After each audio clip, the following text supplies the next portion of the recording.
back. I'm sorry I had to scream. I'm so excited and I had to curse because this is it. Drew, what does this mean? It's about time. What can I tell you? We're back. What year is it? It's 2020. Oh my God, I'm so sorry. I had to let it out. It has been such a long time. I have missed this. We have a great first episode in January.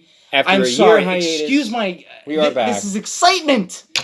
Oh my, I think I just scared a lot of people. Well, you know what? It's kind of... New haircut, too. I hope you guys like the haircut. Sexy as fuck. But, you know, the interesting thing was we kind of like... 2019 was a kind of year of hiatus for us. Yeah, absolutely. Now there was back. a lot of things going on. Right, a lot of things going on. Personally, professionally, a whole bunch of other stuff. And it's kind of apropos that this episode is actually a recap of 2019, of what happened in the watch market. We're catching up on everything. Right. So we're actually going to like summarize exactly what happened in the watch market in one episode. This way, we've caught you all up in 1 year, and then we just can continue with It's About Time from here on in. I think you guys are going to like what you see in this episode. There's going to be a lot of stuff. But before we do that, okay, customary. What's on the wrist? That is customary. Okay. Here. Okay. Well, should we pause? We will pause. We're going to pause. We'll be right back. Food's here. Okay. Okay, so what's on the wrist now, right? So, what I have, so it's interesting. Between last year and this year, I went through personally a few transitions professionally and personally and everything else like that. So I wanted to get, a few, new watches back in the collection. Obviously, you guys already know that I have the Oris Aquos Clean Ocean. It is literally the most beautiful blue I've ever seen in a watch, and it just serves its purpose. It's a great dive watch, but it's also an everyday and a dress piece. So besides that, I wanted to rotate between, my dad gave me his Seiko Orange Monster. It's actually really cool. It's the old school, non-hacking, day date. I just put a brand new 20mm band on it, which is actually really cool. But then also, I wanted to get another watch that I could transition into more like nighttime kind of wearing. So what I got was called this, it's a Thomas Earnshaw. It's kind of like a little bit of a cheap watch, if you will. It's only about $143. I just got it off of Ashford. But it's actually really cool. So this is a skeleton watch, of course, and it's a hand wind. So there's no rotor back there. It's pretty much completely transparent, which is really nice. And for me, this is just wearing to dinners, at night, special events. Anytime when I don't necessarily care about reading the date, but I just want to see the time, maybe kind of quick. So I happen to love it. My favorite feature, of course, skeletonized and the brigade hands. So that's what's on my wrist. Sorry, I literally went into that for like 15 minutes. I know. Well, mine we're going to hold off on because we're going to run into mine. All right, that's fair. Because it's coming up. But we will get right back into that very, very shortly. By the way, my hair looks really good. I know. You sexy beast. I know. All right, here we go. First one up tonight. The whole year did me good. Yeah. Okay, so first one up tonight basically is the Panerai. A basic? Yeah, basic Panerai 960. This is the one that came out in 2019. And as you can see, the main feature on this sucker is what's called Carbotech. Mm-hmm. What do you know about Carbotech? So Carbotech is a very, it's a scratch resistant, but also very lightweight kind of material, similar to what titanium is. Again, just imagine like carbon fiber. It's something that's very durable. I believe that they just have it in black because it just matches kind of, the color of the theme. Again, the unfortunate thing, I was just talking to Drew before this episode, it's a 42mm, so kind of wearable, which is kind of cool, and they're known for their crown guards, of course. This watch, the brand itself originated with the Italian Navy, Panerai, it's Italian. But me personally, this watch doesn't really do a whole lot for me. One of my least favorite parts about the watch, my favorite part is probably the Carbotech technology. My least favorite part, personally, though, is, again, the rubber band. The other thing Drew and I were just talking about, and he may tell you at the end of an episode, but a watch that he was looking at recently and got, and, again, had a certain band on it, but if it doesn't have, like, a sturdy band on it, like a stainless steel or, like, a mesh or something, that kind of rubber, you're spending, $3-4+ grand on something like that. Imagine if that breaks, that comes off your wrist, then you have to bring it right to the shop for servicing. So Panerai, it's not doing much for me, but this is a very otherwise durable watch. Yeah, and I will give it some props to it because there are a few things that I do like about it. Number one, like you said, the Carbotech is a new type of technology. I like technology that is innovative. One thing we always claim and we praise Rado for is their uniqueness and their innovation with ceramic. This is Carbotech. So basically, Panerai can claim this as their own. If no other company is doing Carbotech and they've created this type of amalgam solution that's strictly their own. I don't know how scratch resistant it is. I don't know what the fiber optics are on it yet because this is still too new. But they can claim it as their own and they can build a line around it. So it's actually a smart move, in my opinion, because it is a diver's watch, and this particular model is 42 millimeters, much better than their standard 47 millimeters that they usually come out with. So it's not as chunky as the review does say, and they are right, because it's a lot smaller, it wears around the wrist a lot more. I didn't like the fact that they did go with rubber, as Jared just pointed out. It makes no sense. You know what? If you're going to do it, then make the whole watch Carbotech. Let me see a band of Carbotech. See, that's what Rado does that I like. They make the whole freaking watch, ceramic. At least put Don't a go cheap. NATO on it or something. That goes cheap. I mean, unfortunately, but why this is on the list is because of the new technology that is Carbotech. So this was something in 2019 that did change the scene a bit. There's also one thing I do want to add. The loom on this looks sick. It does. I do like the black and the blue. The black and the blue I always like together, and I bet you that loom is sick at night. And the bezel may loom up too. Yeah, I mean, they have some really unique features. I don't think they thought this all the way through just yet. No. It looks too sporty for me for a diver's piece. Once they put the whole thing in Carbotech... Oh my god, that's a real winner. That would change the game. So stay tuned. They may do it in years coming. Number 2. This is a brand that has come up like crazy in the last few years. And we do see it in the show every year in NYC and the watch show. Now, the other thing is that they recently separated from Seiko. So now this is the Grand Seiko model is SBGA 403. Now, what's cool about this watch with Grand Seiko is, of course, it's their spring drive technology. So it's very, very high beat, extremely accurate. They have really amazing finishing on all Grand Seiko watches. What's kind of cool about this, it's a little different. It kind of breaks apart from the traditional dress style. And now you're going into a little bit more of like a diver's piece. You have the dive bezel. It's a unidirectional dive bezel on this one? It looks to be. I mean, it actually may not be. It may be a stationary dial. But what's cool about it is how Grand Seiko has experimented with doing different kind of dials. They have the snowflake. They have the blue. Now this one kind of looks like an earthy rock kind of tone. Kind of similar. It looks like cork. Yeah, it's got that cork look to it. It's what Rolex did with their meteorite dial. Yes. Now, that would have been cool if Grand Seiko did that here, but I kind of like how they're kind of doing something unique and different. My only problem with something like this, it looks to be about a 44 millimeter, maybe 45. It does look to be on the larger side. It's a little large. With Grand Seiko's, their claim to fame is the fact of their spring drive movement, which has deadly accuracy to it. And again, it looks great with the loom. However, my only issue with this, right, it looks like they have the loom at 12, 6, and 9. And I feel like they kind of missed it. They should have had it at the 5, at the 10. That's something that I personally would have done. I do see loom on the outer sides of it, so you do see loom even on the hours on the ends of it. So orange, you mean? Yeah, over here. When you see on the hours. Yeah. So basically, you can see them on the ends of it. I think it does. It's similar to what Oris does in some of their watches. Now, this is an integrated bracelet. It almost looks like 2, maybe not. No. It's got it's a flat head right there. So no, it should be okay. Interesting design. Interesting design. I like the best thing I like about this piece is that cork look as the inside of the piece. It almost looks like marble.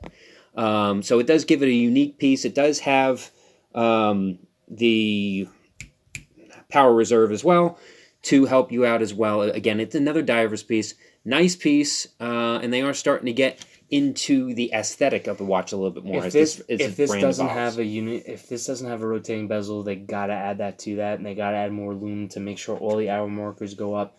But other than that, and they're coming along. Maybe size it down to about 42. Coming along as well. Here's a brand we really don't talk about too much because we haven't talked about it on here yet. This one's really interesting. Okay, but it's an interesting piece. Go ahead, Jared. Tell me about it. Yeah, so Buffoon is just kind of known for kind of like quirky, different. They're an independent brand. They are known for some high, complicated kind of pieces. They look really good on the wrist. They're not meant to be, used in the water or anything. So it's not terrible that they have a leather band on it. They put a lot of leather bands on their watches. But this one in particular is just kind of cool. Do you know what the coolest thing about this is? Well, it looks like you have the tourbillon. Well, you got the tourbillon, but they're using position. something they haven't used before. This is actually gold tone titanium. Oh, that's Really? new.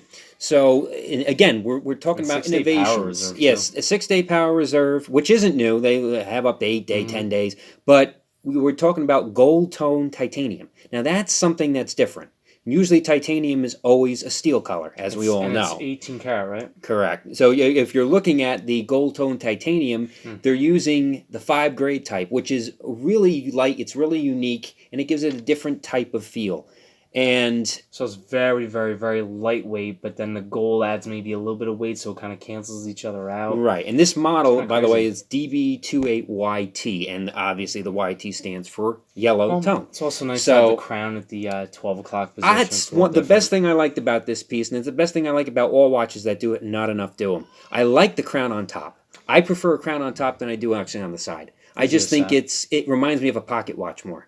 And it brings back that old-fashioned feeling. It's also nice because you get to see, the part of the balance wheel, the rotation with the tourbillon. I mean, it looks like a tourbillon. I could be wrong, but also what's kind of cool is that it's not quite skeletonized, but you get to see some of the inner workings, the mechanisms of it. So it's a watch that stands out enough, but it's not overpowering. Like it does it just right, which is kind of cool. It takes a nice feel to it, but the only problem they're going to have with this watch, again, it has a leather band. And when you're paying this much money, it really takes a lot of technology to integrate a metal band into this. When you have the top of the watch over here, obviously with your. But I will say this, that I don't know any other brand in the world, off the top of my head, I'm sure there are, that actually do a titanium with a gold. That's nuts. That is nuts, and that is the new innovation that they have brought into the watch industry in 2019. So that did deserve an honorable mention as well. So a nice job. I bet it's pretty expensive too. Yeah. So, we'll see how they evolve. Well, Drew, I'm going to let you take this one, of course. Well, of course, now we have the Trilogy. Now, this came out from Oris. The set actually was $10,000 when it debuted. That was a little bit of a misstep in my personal opinion. Right. They overpriced the actual... but the watches are fantastic. As Jared has one, I have one as well. So, I would say the two most popular ones are the Great Barrier Reef 3 and the Oris Aquas Clean Ocean. The only way you get the Blue Whale is by buying all three. You have to spend $9,995. Correct. Here is the Great Barrier Reef 3. All I can tell you guys is that this blue is unlike anyone who sees this watch in person is like, wow. Yeah, and trust me, the light right now does not do it justice. No. So there's nothing that we can show you tonight that really does it justice.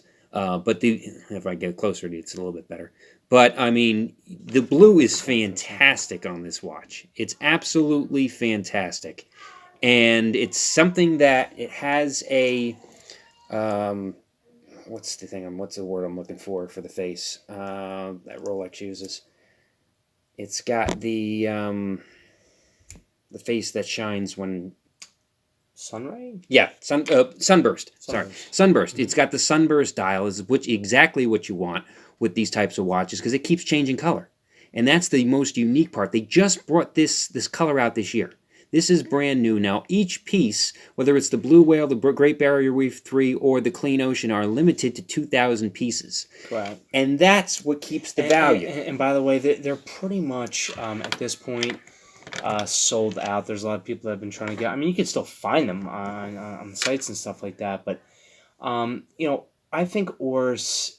Here's why they hit a home run. There's only one thing that I would change. Just one thing. I would take the Great Barrier Reef 3 from like a 43, 43 and a half down to about a 42. Just size it down just a slight bit. But where it wears a little bit smaller, in my opinion, and you could show you on his wrist possibly, is, Oris does a great job of hiding the crown a little bit. Like it, you know, great crown guard, just really comfortable. Even when it's all the way down on your wrist, it's really not poking into. There's some brands where you're wearing it and then like you end up having like a thing in your wrist because the crown keeps poking you. But you know, Oris, every single one of their watches pretty much is comfortable, which is nice. You know, a lot of people complain that, you know, the 39.5 and the Clean Ocean is not big enough. I get that. But, you know, again, you know, think about Rolex with their 36 millimeter, you know, Sure. Datejust and stuff. But, you know, And the price point, you can't go if you wrong. buy these individually, like I said, the price point isn't bad for No, them. it's not bad. To spend anywhere, you can get these. I've seen these anywhere between 1,600 to Yeah. 2,600. Oh, no, probably not even 20. I would say around maybe 2. Well, the high end has them around 25, 26 if you look at the higher Yeah, but end that's stores. above retail. Oh, sure. Oh, sure. But when you have remember, when it's down to 2,000 pieces, you're going to have that aspect of keeping its value. And let's not forget the most important thing about the trilogy in general. You're helping out the environment. Mm-hmm. Okay, that's something that people overlook unless you actually see the booklet. But That's super comfortable. really cool. It's a great piece. I love the color, and And it helps out the environment. It's for a good cause. I gotta tell you this, it's one of the watches in the world that goes between dress, sport, you could almost do anything with it. Oh, absolutely. And you could certainly throw it in the ocean. Like, everyone says, oh, like 300 meters sometimes not enough. You need to have like 1,000. This watch is more than water resistant. It's got a screw down crown. It's very safe. Just with the blue whale, don't operate the chronograph pushers underwater. Yeah, obviously. But outside of that, you got a great variety between the three. And I'm It's telling amazing. you, at least you know it. When you purchase this watch, a portion of every proceed goes Now, to helping the barrier reefs. I actually got lucky. So what happened was that after one of my shows for my previous job, I ended up buying that watch. It was kind of like as a birthday gift to myself. I've been wearing it almost like literally every day since, and it is, the lume on it is sick. It's It sick. reminds me of my Seiko orange Monster. I mean, the lume goes on for hours, and it feels like it goes on for days if it's done right. So I would highly recommend, you know, because we obviously both have experience with those. Pick them up. And They're we very met cool. Oris in 2019. We met the co-CEO. right co-CEO, the nicest guy. Can't wait to see him again next year if he comes back to the show. And you know, I can't wait to see what they come out in 2020 because they're always doing innovation, and that's what we love about them. Yep. So next one up. Oh yeah, we got the Bulgari Octo Finissimo Chronograph GMT Automatic. A nice piece. Now this is a derivation of what they've been bringing out the past couple years. At first they came out with just the Octo and nothing on it. It was just a plain watch. Then they came out with the automatic version, and now they're venturing into the chronographs. This is, I'm not sure, they're one of This has the skeleton Value pieces. 7750 in it. This was known as the thinnest automatic, or maybe not automatic, but at least manual. I'm pretty sure the skeleton watch, the automatic, it was a concept piece. It was never really worn by anyone because it was so thin. People were like almost afraid to break it, but this watch caught fire this year. It did. Or last year, sorry. In Bulgari, you know, this is what they're banking themselves on right now. This is the model that they love, and this is the first time they're bringing it out in the GMT. So yes, it is the GMT version, and like I said, it has the Value 7750 in it. As in as anything between Rolex, Bulgari. Every brand right now is focusing on GMT, Oris included. You know, listen, a lot of people are business people. They travel a lot, and they want to be able to use GMTs and world timers to know times in multiple places around the world. But, you know, also the most popular complication in the world is the chronograph. And absolutely. And what do you notice again about this piece? It's titanium. You can notice the industry, it's shifting, keeps going, shifting into lighter and lighter materials. It's only 8 millimeters thick. That's right. So that's their main claim to fame. They're again, in 2019, why they won awards with this one was the innovation on this. They just keep adding to that. It's supposedly super comfortable too. It almost has the I guess the, you know, Audemars Piguet, you know, Royal Oak kind of bracelet-ish in a sense. Just, it almost feels like it slides off your wrist, which is great. Next one up, the Rolex SeaDweller. Now, we all know Rolex. We all know the SeaDweller. Okay, and the best thing about Rolex, as we all know, is its value. Well, actually, speaking of what they do every January, just about, they just had a price increase. It depends on which country you were in, but it went anywhere from, I think, around 6-8% all the way up to 10+%. So they will do whatever they want with their prices. Rolex is an industry in the watch industry amongst themselves. Yeah, and if you notice, one thing about the SeaDweller that it's kind of new is look at the water resistance on this sucker. Okay, you're looking at 4,000, okay, which is 1,220 meters. 4,000 feet, which is 1,200. What other watch do you know? A human being can't go right. down that far. So, I mean, they're really setting standards that haven't even been set in the watch industry. No, but also what's good about Rolex, and again, what I like about Rolex is that they don't necessarily care what the industry is doing. They do what they want. They say, take it or leave it, like it or love it. We don't care either way because we're Rolex, and if it's not for us, then the industry is going to kind of die, which is kind of true. Either pay what we want you to pay now, or you'll pay 30% more 5 years from now. But also what's great about this, because I just saw a video on this one, is that, did Rolex make a misstep by adding, their gold, into something like this? People can hate, say what they want, but again, it's something that's a little bit different. I know, stainless steel is in, those watches are going for premiums at auctions and everything, but, something like this, I mean, I'm not saying it's going to be a collector's item, but it's something that's a little different, and it's, listen, you could still take this watch diving, it doesn't matter. Yeah, you never discount 18 karat gold whenever you get it. I mean, gold is gold, and that will always stay the way it's supposed to. It's kind of a sick piece. Yeah. So, next one up, okay, Zenith. Okay, as you've seen earlier, a couple months ago when we did the NYC Watch Show episode, I was wearing the Zenith Defy Lab. This is the new version of the Zenith Defy Lab, more of the sportier version. This is called the Defy Inventor. I guess their biggest claim to fame on this is they're starting to add colors with, again, a different type of... what would you call this? I guess it's a titanium. It's a sandblasted, pretty much almost case and things, but it's really what kind of lies inside. Like, when Jean-Claude Biver, excuse me, does interviews and things like that, he always talks about Zenith being different. Their, Tag Heuer being avant-garde, Zenith being more with explosive with material. Same thing with Hublot. That's why they're under, I believe it's LVMH or something like that. But, they take risks with materials, with innovations. They're very different compared to everybody else. And, they kind of want to be the first to market with their inventions and their innovations. So something like this, we put this on our wrists. It was actually very comfortable, very lightweight, very cool. Is it something that I would personally buy and wear every day? I don't know. Maybe not. It depends on how much money I was personally making. But it's a very cool watch. I actually happen to like Drew's personally a lot better, and I wish that they would put the technology into his watch because having the skeleton with the date is pretty unique. He's right, and it goes both ways.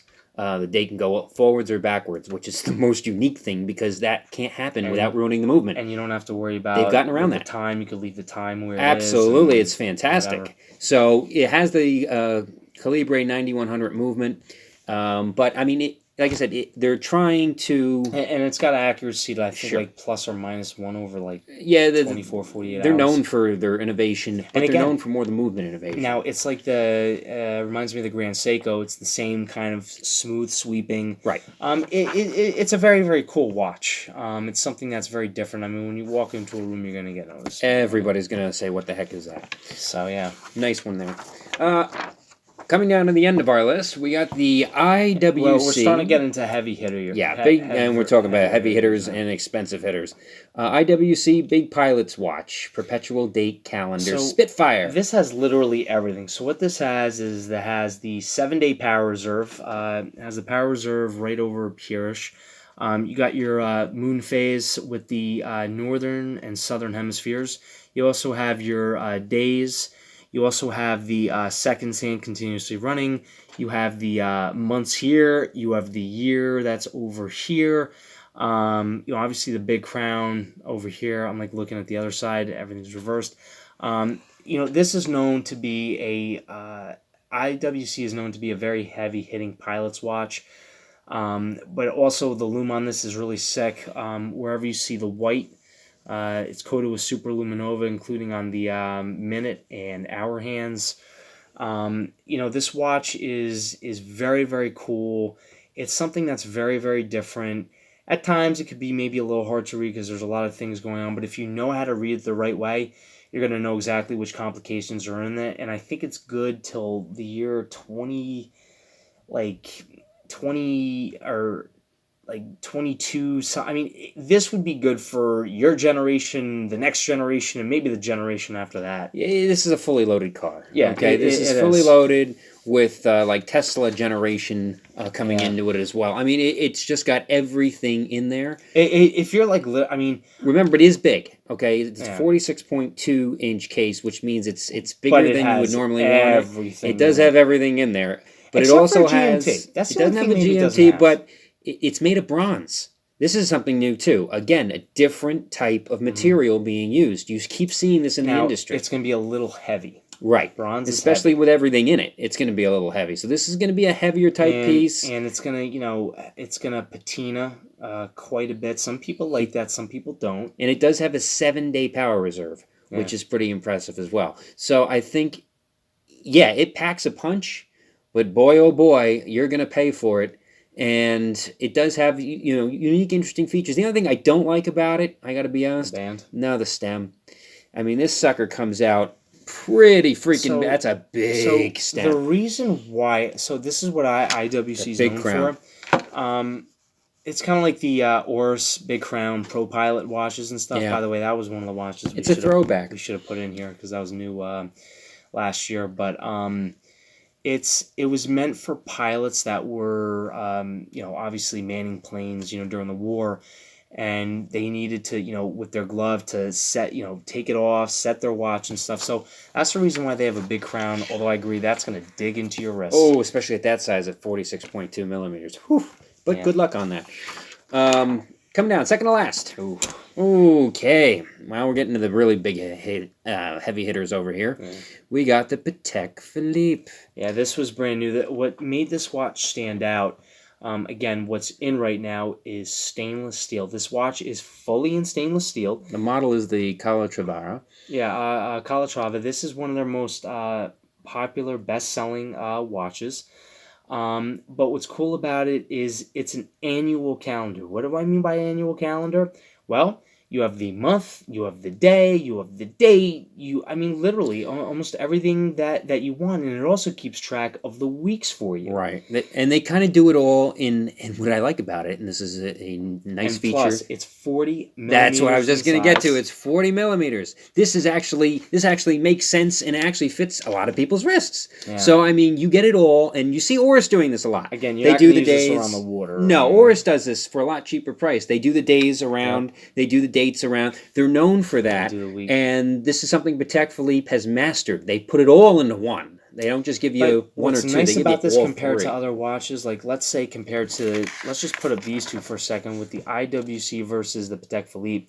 See how IWC's arrow almost cuts into the number and the days and the letters and everything? Yeah. Okay. The Patek Phillipe. Again, it does. Oris-esque. It's got that, red little just bar. It stays right. And you can still read it. So, listen, guys, again, it's what Oris does. And that's what Patek Phillipe is known for doing, which is really, really smart in our opinion. And we can't wait to see. I would love to see them do it again with a steel band. Enough with the friggin' leather. It would be nice. To me, it just cheapens it. Hopefully, they come out with a steel version of it, maybe this year. But definitely a winner for Patek Phillipe. Absolutely. Huge winner. And, of course, the watchmaker's watch. We have to end with... This is ridiculous. Gigi Lecourt, JLC. Gigi Lecourt. This is insane. Take a look at this one.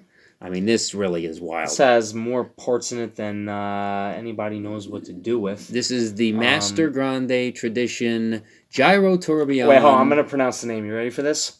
Gégé Le Court, Master Grand Tradition, Gyro Tourbillon, Westminster Perpetuel. That was, by the way, that was flawless. Done. Unbelievable. Flawless. You get an A.